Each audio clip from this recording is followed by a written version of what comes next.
Chapter 10. Letter. Dr. Seward to the Honourable Arthur Homewood, 6th of September. My dear Art, my news today is not so good. Lucy this morning had gone back a bit.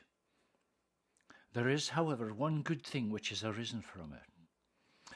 Mrs. Westenra was naturally anxious concerning Lucy, and has consulted me professionally about her.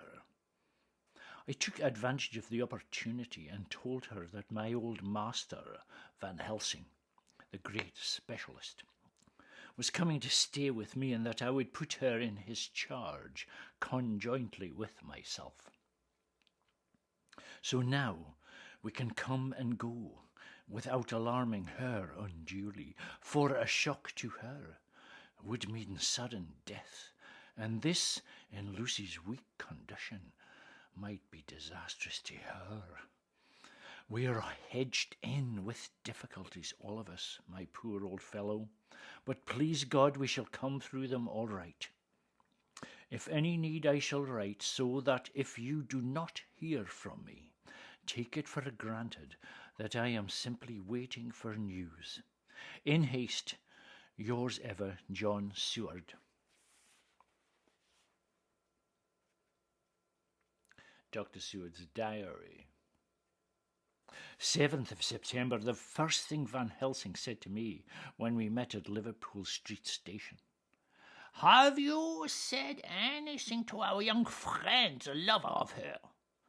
No, I waited till I'd seen you, as I said in my telegram. I wrote him a letter simply telling him that you were coming, as Miss Westenra was not so well, and that I should let him know if need be.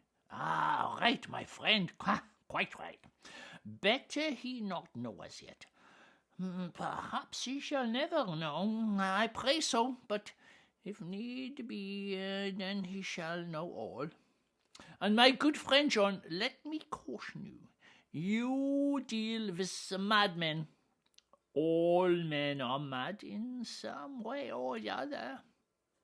And inasmuch as you deal discreetly with your madmen, so deal with God's madmen too, the rest of the world.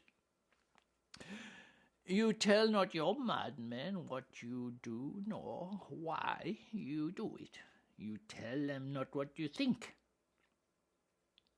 So you shall keep knowledge in its place where it must rest, where it may gather its kind around it and breed.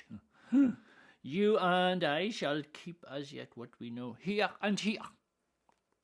He touched me on the heart and on the forehead, and then touched himself the same way. I have for myself thoughts at the present. Later I shall unfold to you. Why not now? It may do some good. We may arrive at some decision.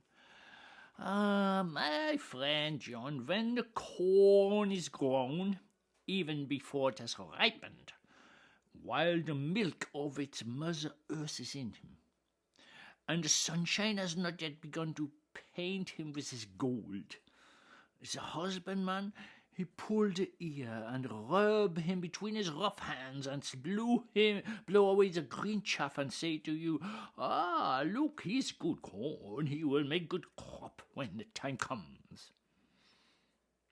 I did not see the application and told him so. For reply, he reached over and took my ear in his hand and pulled it playfully, as he used to long ago at the lectures. The good husbandman tell you so then because he knows, but not till then. But you do not find the good husbandman dig up his planted corn to see if he grow. That is for the children who play at husbandry, and not for those who take it as of the work of their life. See now, friend John, I have sown my corn, and nature has her work to do in make it sprout. If he sprout at all, there's some promise, and I wait till the ear begins to swell.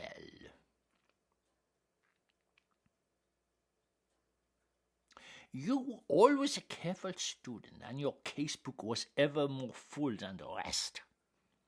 You were only student then, now you are master, and I trust that your good habit have not failed. Remember, my friend, that knowledge is stronger than memory, and we should not trust the weaker. Even if you have not kept a good practice, let me tell you that this case of our Demas is one that may be, mind I say may be, of such interest to us and others, that all the rest may not him kick the beam, as you people say. Take then good note of it. Nothing is too small. I counsel you put down in record even your doubts, your surmises. Hereafter, it may be of interest to you to see how true you guess. We learn from failure, not from success. When I described Lucy's symptoms, the same as before but infinitely more marked, he looked very grave, but said nothing. He took with him a bag in which were many instruments and drugs, the ghastly paraphernalia of our beneficial trade, as he once called. In one of his lectures, the equipment of the professor of the healing craft. When we were shown in, Mrs. Westenra met us. She was alarmed, but not nearly so much as I expected to find her. Nature in one of her beneficent moods has ordained that even death has some antidotes to its own terrors. Here, in a case where any shock may prove fatal, matters are so ordered that, from some cause or other, the things not personal, even the terrible change in her daughter, to whom she is so attached, do not seem to reach her. It is something like the way Dame Nature gathers around a foreign body an envelope of some insensitive tissue which can protect from evil that which it would otherwise harm by contact. If this be an ordered selfishness, then we should pause before we condemn anyone for the vice of egoism, for there may be deeper roots for its causes than we have knowledge of. I used my knowledge of this phase of spiritual pathology and laid down a rule that she should not be present with Lucy or think of her illness more than was absolutely required. She assented readily, so readily that I saw again the hand of nature fighting for life. Van Helsing and I were shown up to Lucy's room. If I was shocked when I saw her yesterday, I was horrified when I saw her today. She was ghastly, chalkily pale. The red seemed to have gone even from her lips and gums, and the bones of her face stood out prominently. Her breathing was painful to see or hear. Van Helsing's face grew set as marble, and his eyebrows converged till they almost touched over his nose. Lucy lay motionless and did not seem to have strength to speak. So for a while we were all silent. Then Van Helsing beckoned to me, and we went gently out of the room. The instant we had closed the door, he stepped quickly along the passage to the next door, which was open. Then he pulled me quickly in with him and closed the door. "My God, this is dreadful. There's no time to be lost. She will die for sheer want of blood to keep the heart's action as it should be. There must be transfusion of blood at once. Is it you or me?" "Well, I am younger and stronger, Professor. It must be me." "Ah, then get ready at once. I will bring up my bag and prepared." I went downstairs with him, and as we were going there was a knock at the hall door. When we reached the hall, the maid had just opened the door, and Arthur was stepping quickly in. He rushed up to me. "Oh, Jack, I was so anxious. I read between the lines of your letter and have been in agony. The dad was better, so I ran down to see for myself. Is not the gentleman Dr. Van Helsing? Oh, I'm so thankful to you, sir, for coming." When the professor's eye had lit upon him, he had been angry at any interruption at such a time, but now, as he took in his stalwart proportions and recognized the strong young manhood which seemed to emanate from him, his eyes gleamed. And without a pause he said to him gravely as he held out his hand, "Sir, you have come in time. You are the lover of our dear miss. Oh, she is bad, very, very bad. Nay, my child, do not go like that." For he suddenly grew pale and sat down in a chair, almost fainting. "You are to help her. You can do more than any that live, and your courage is your best help." "What can I do? Oh, tell me, and I shall do it. My life is hers, and I would give the last drop of blood of my body for her." "My young sir, I do not ask as that much, not the last." The professor has a strongly humorous side, and I could from old knowledge detect a trace of origin in that answer. "What shall I do?" There was fire in his eyes, and his open nostrils quivered with intent.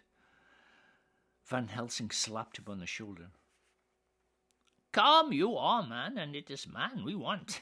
You are better than me, better than my friend John. Young miss is very bad, very bad. She wants blood, and blood she must have, or die. My friend John and I have consulted, and we are about to perform what we call transfusion of blood, to transfer from full veins of one to empty veins, which pine for him.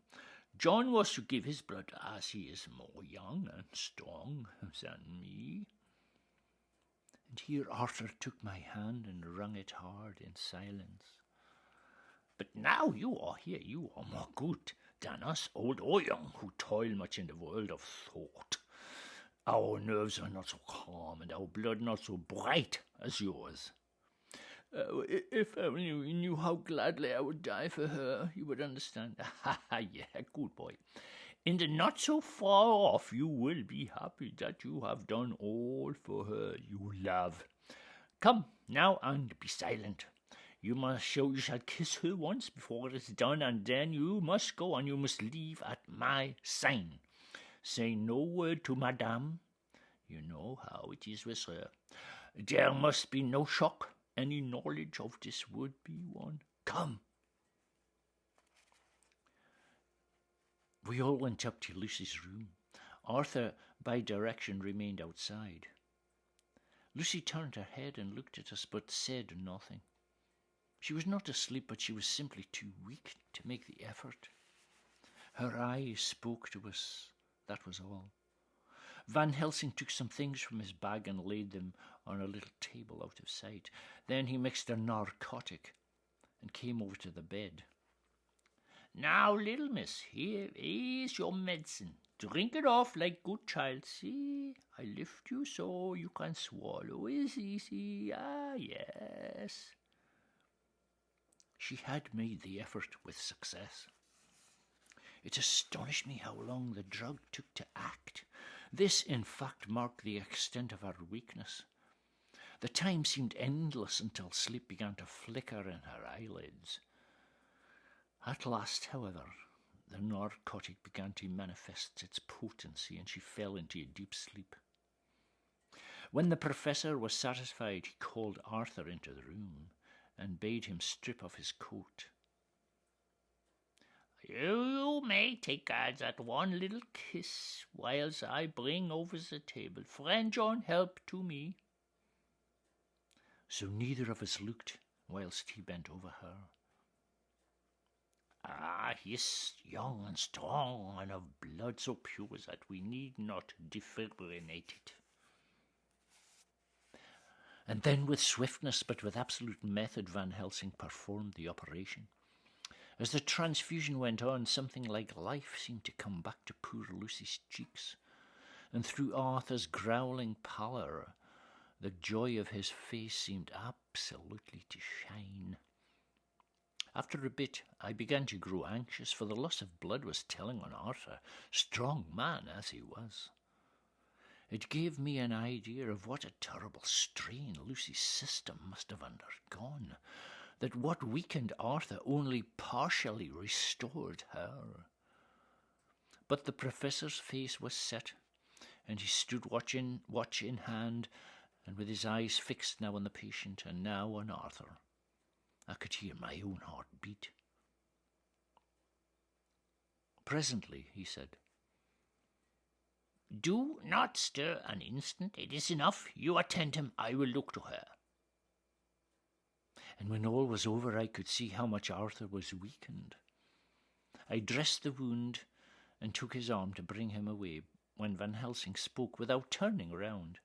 The man seems to have eyes in the back of his head.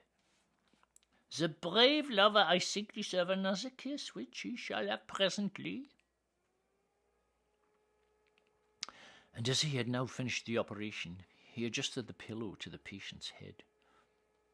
As he did so, the narrow black velvet band which she always seemed to wear round her throat, buckled with an old diamond buckle which her lover had given her, was dragged a little up and showed a red mark on her throat. Arthur did not notice it, but I could hear the deep hiss of indrawn breath, which is one of Van Helsing's ways of betraying emotion. He said nothing at the moment, but turned to me. "Now take our brave young lover, give him of the port wine, and tell him, lie down a while. He must then go home and rest, sleep much, eat much, that he may be recruited of what he has so given to his love. He must not stay here. Hold a moment. I may take it, sir, that you are anxious of results. Then bring it with you that in all ways the operation is successful. You have saved her life this time, and you can go home and rest easy in mind that all that can be is. I shall tell her all when she is well, and she shall love you none the less for what you have done. Goodbye." When Arthur had gone, I went back to the room. Lucy was sleeping gently, but her breathing was stronger. I could see the counterpane move as her breast heaved. By the bedside sat Van Helsing, looking at her intently. The velvet band again covered the red mark.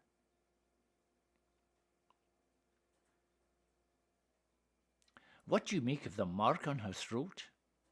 "Ah, what do you make of it?" "I have not seen it yet," I answered, and then and there proceeded to loose the band. Just over the external jugular vein there were 2 punctures, not large, but not wholesome looking. There was no sign of disease, but the edges were white and worn-looking, as if by some trituration. It at once occurred to me that this wound, or whatever it was, might be the means of that manifest loss of blood, but I abandoned the idea as soon as formed, for such a thing could not be. The whole bed would have been drenched to a scarlet with the blood which the girl must have lost to leave such a pallor as she had before the transfusion. "Well?" "Well, I can make nothing of it." The professor stood up. "I must go back Amsterdam tonight.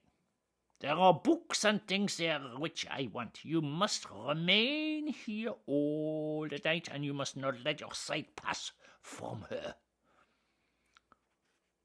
"Well, shall I have a nurse?" "Ah, we are the best nurses, you and I. You keep watch all night. See that she is well fed and nothing disturb her. You must not sleep all night, Later on we can sleep, you and I. I shall be back as soon as possible, and then we may begin. May begin? What on earth do you mean? Ah, we shall see. He answers it, and as he hurried out. He came back for a moment later and put his head inside the door and said, with a warning finger held up, "Remember, she is your charge. If you leave her and harm befall, you shall not sleep easy thereafter."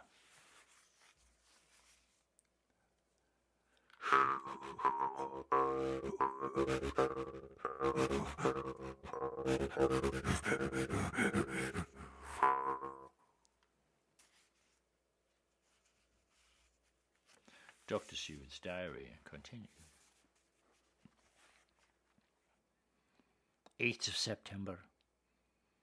I sat up all night with Lucy.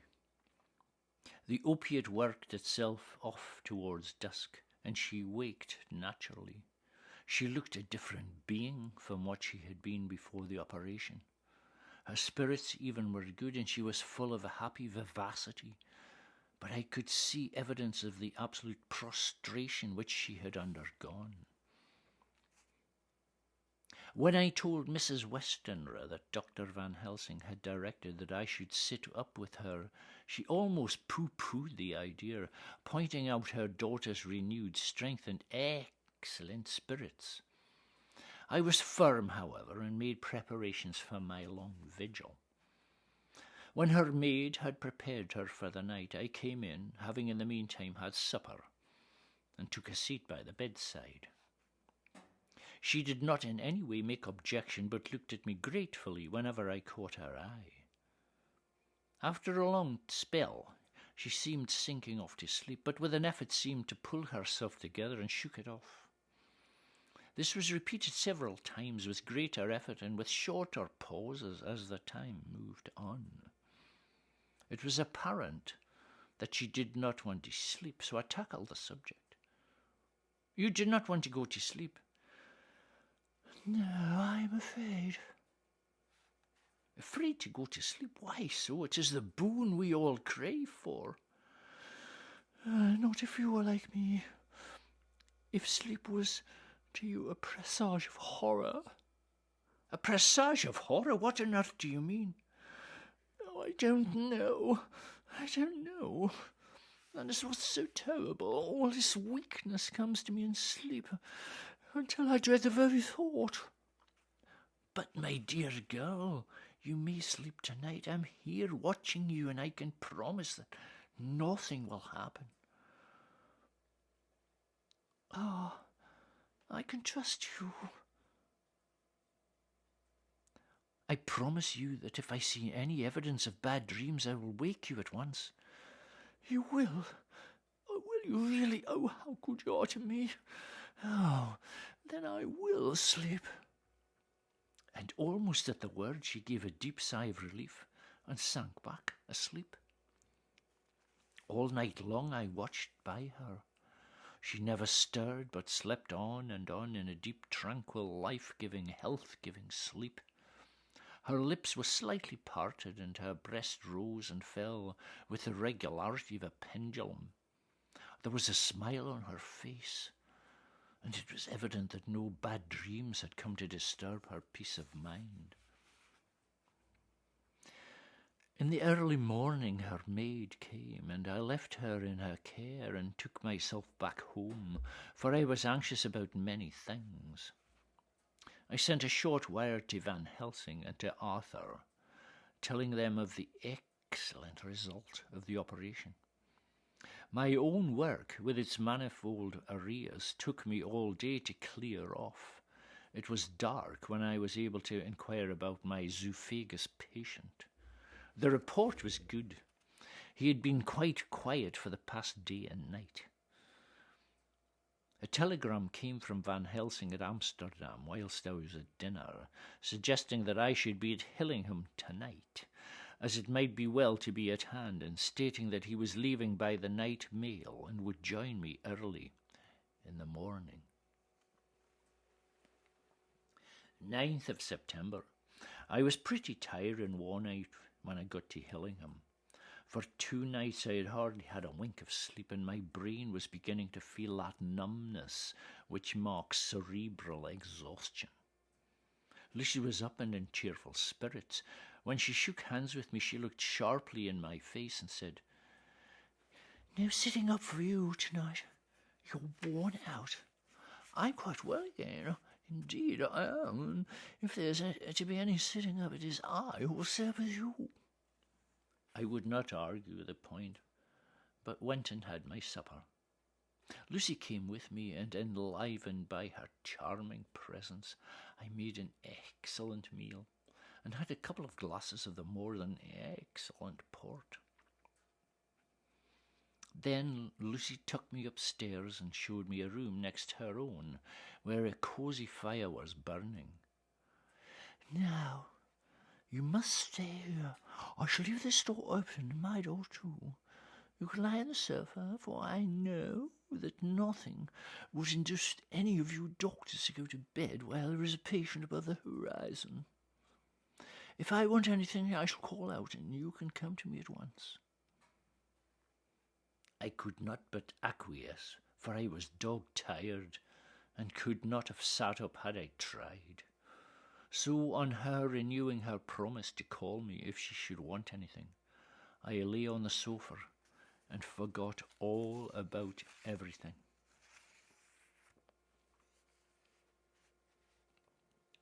Lucy Westenra's diary, 9th of September.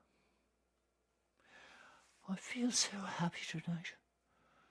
I have been so miserably weak that to be able to think and move about is like feeling sunshine after a long spell of east wind out of a steel sky.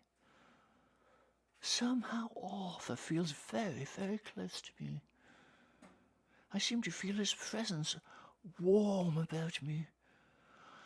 I suppose it is that sickness and weakness are selfish things, and they turn our inner eyes and sympathy on ourselves, whilst health and strength give love vein, and in thought and feeling we can wander where he will. I know where my thoughts are, if Arthur only knew. Oh, my dear, your ears must tingle as you sleep as mine do, waking. Oh, the blissful rest of last night.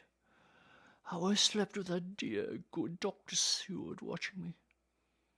And tonight I shall not fear to sleep, since he is close at hand and within call. Oh, thank everybody for being so good to me.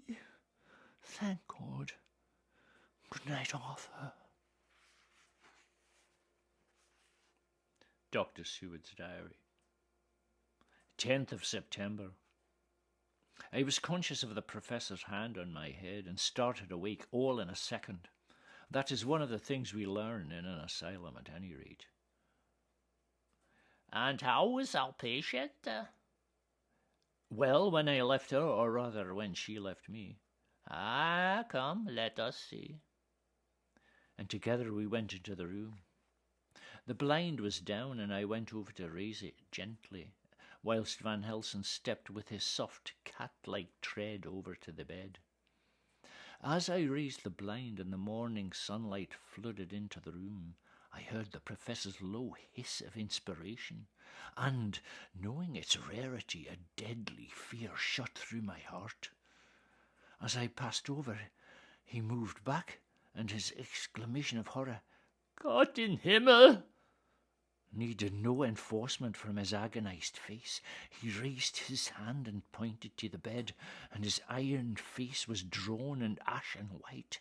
I fell on my knees and began to tremble. There on the bed, seemingly in a swoon, lay poor Lucy, more horribly white and wan-looking than ever. Even the lips were white, and the gums seemed to have shrunken back from the teeth, as we sometimes see in a corpse after a prolonged illness. Van Helsing raised his foot to stamp in anger, But the instinct of his life and all the long years of habit stood to him, and he put it down again softly. "Quick, bring the brandy." I flew to the dining room and returned with a decanter. He wetted the poor white lips with it, and together we rubbed palm and wrist and heart. He felt her heart, and after a few moments of agonizing suspense, "'Tis not too late, it beats, though but feebly. All our work is undone. We must begin again.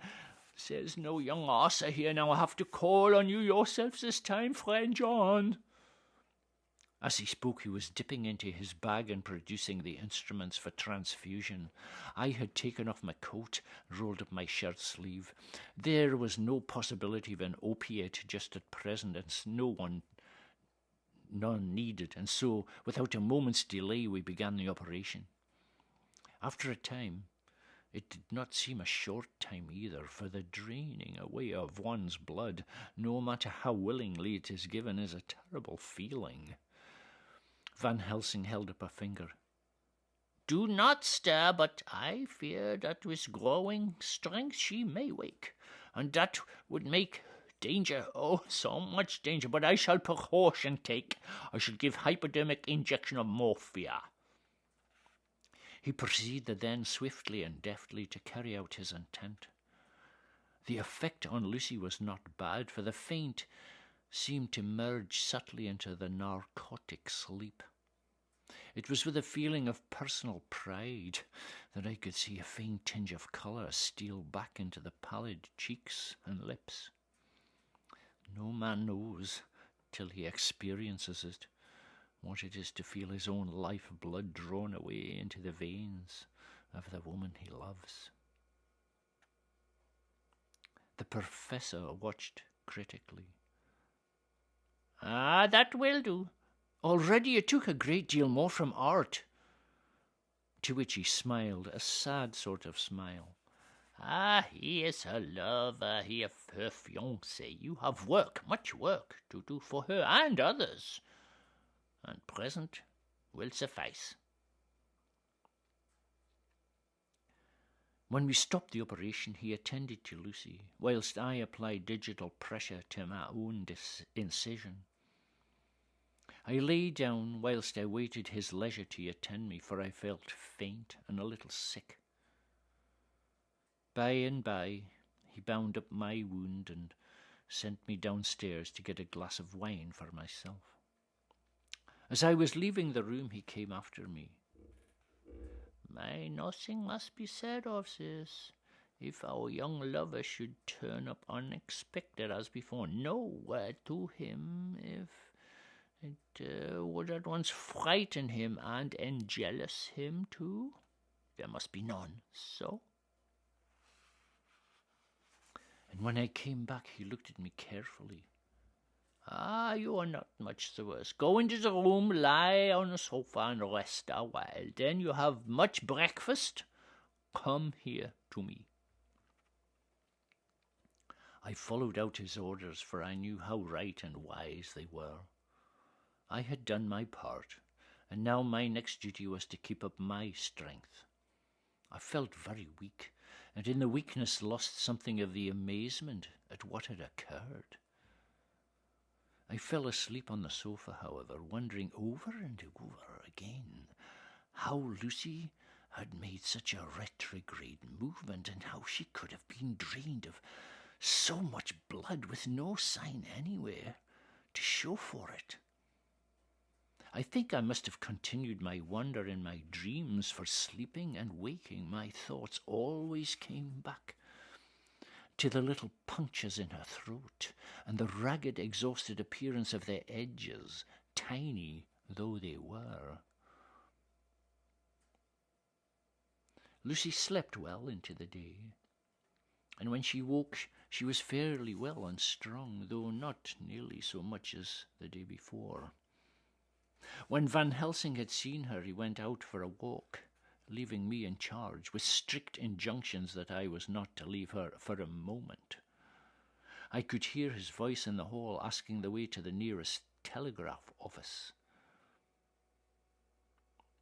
Lucy chatted with me freely and seemed quite unconscious that anything had happened. I tried to keep her amused and interested. And when her mother came up to see her, she did not seem to notice any change whatever, but said to me gratefully, "We owe you so much, Dr. Seward, for all you have done, but you really must now take care not to overwork yourself. You're looking pale yourself. You want a wife to nurse and look after you a bit. That you do." As she spoke, Lucy turned crimson, though it was only momentarily, for her poor wasted veins could not stand for long such an unwanted drain to the head. The reaction came in excessive pallor as she turned imploring eyes on me. I smiled and nodded and laid my finger on my lips. With a sigh, she sank back amid her pillows.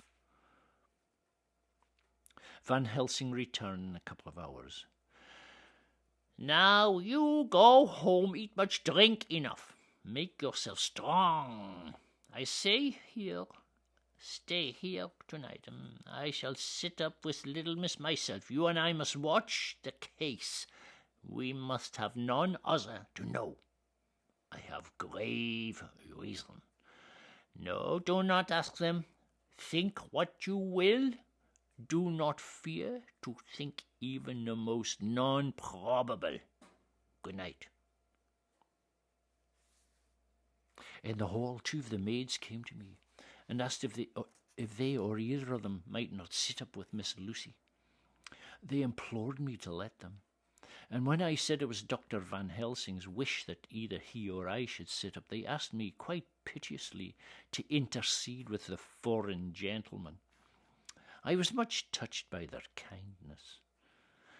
Perhaps it is because I am weak at present, and perhaps it was on Lucy's account that their devotion was manifested, for over and over again have I seen similar instances of women's kindness.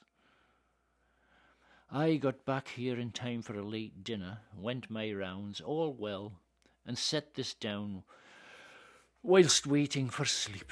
It is coming. 11th of September. This afternoon I went over to Hillingham. Found Van Helsing in excellent spirits and Lucy much better. Shortly after I had arrived, a big parcel from abroad came from the professor, for the professor. He opened it with much impressment, assumed of course, and showed a great bundle of white flowers. "These are for you, Miss Lucy." "For me, Dr. Van Helsing?" "Yes, my dear, but not for you to play with. These are medicines." And here Lucy made a wry face. No, but they are not to take in a decoction or nauseous form, so you need not snub that so charming nose, or I shall point out my friend Arthur what woes he may have to endure in seeing so much beauty that he loves, so much distorted. Ah, my pretty miss, that brings a so nice nose all straight again. This is medicinal, but you do not know how. I put him in your window, I make pretty wreath and hang him round your neck, so that you sleep well. Oh, yes, they, like the lotus flower, make your trouble forgotten. It smells so like the waters of Lethe, and of that fountain of youth that the conquistadors sought for in the Floridas, and find him all too late. Whilst he was speaking, Lucy had been examining the flowers and smelling at them. Now she threw them down, saying with half laughter and half disgust, "Oh, Professor, I believe you were only putting a joke on. Why, these flowers are nothing but common garlic." And to my surprise, Van Helsing rose up and said with all his sternness, his iron jaw set and his bushy eyebrows meeting, "No trifling with me, I never jest. There is grim purpose in all I do. I warn you that you do not thwart me. Take care for the sake of others, if not for your own." And then, seeing poor Lucy scared, as she might well be, He went on more gently. "Oh, little miss, my dear, do not fear me. I only do for your good. But there is much virtue to do you in those common flower. See, I place them myself in your room. I make myself the wreath that you are to wear. But hush, no telling to others that make so inquisitive questions. We must obey, and silence is part of obedience, and obedience is to bring you strong and well into loving arms that wait for you. Now, sit still a while. Come with me, friend John, and you shall help me deck the room with my garlic, which is all the way from Harlem, where my friend Vanderpool raised herb in his glass houses all year. I had to telegraph yesterday, or they would not have been here." We went into the room, taking the flowers with us. The professor's actions were certainly odd, and not to be found in any pharmacopoeia that I've ever heard of. First, he fastened up the windows and latched them securely, and next, taking a handful of the flowers, he rubbed them all over the sashes, as though to ensure that every whiff of air that might get in would be laden with the garlic smell. And then, with the wisp, he rubbed all over the jamb of the door, above, below, and at each side, and round the fireplace in the same way. It all seemed grotesque to me. "Well, Professor, I know you always have a reason for what you do, but this certainly puzzles me. It is well we have no skeptic here, or he would say you were working some spell to keep out an evil spirit." "Ah, perhaps I am," he answered quietly as he began to make the wreath which Lucy was to wear round her neck. We then waited whilst Lucy made her toilet for the night, and when she was in bed he came and he himself fixed the wreath of garlic round her neck. "Take care you do not disturb it, and even if the room feel closed, do not tonight open the window or the door." "Oh, I promise. Thank you both 1,000 times for all your kindness to me. What have I done to be so blessed with such friends?" As we left the house in my fly, which was waiting, Van Helsing said, "Tonight I can sleep in peace, sleep I want. 2 nights of travel, much reading in the day between, much anxiety in the day to follow, and a night to sit up without to wink. Tomorrow in the morning early you call for me, and we come together to see our pretty miss so much more strong for my spell, which I have worked." He seemed so confident that I, remembering my own confidence 2 nights before, and with the baneful result, felt awe and vague terror. It must have been my weakness that made me hesitate to tell it to my friend. But I felt it all the more, like unshed tears.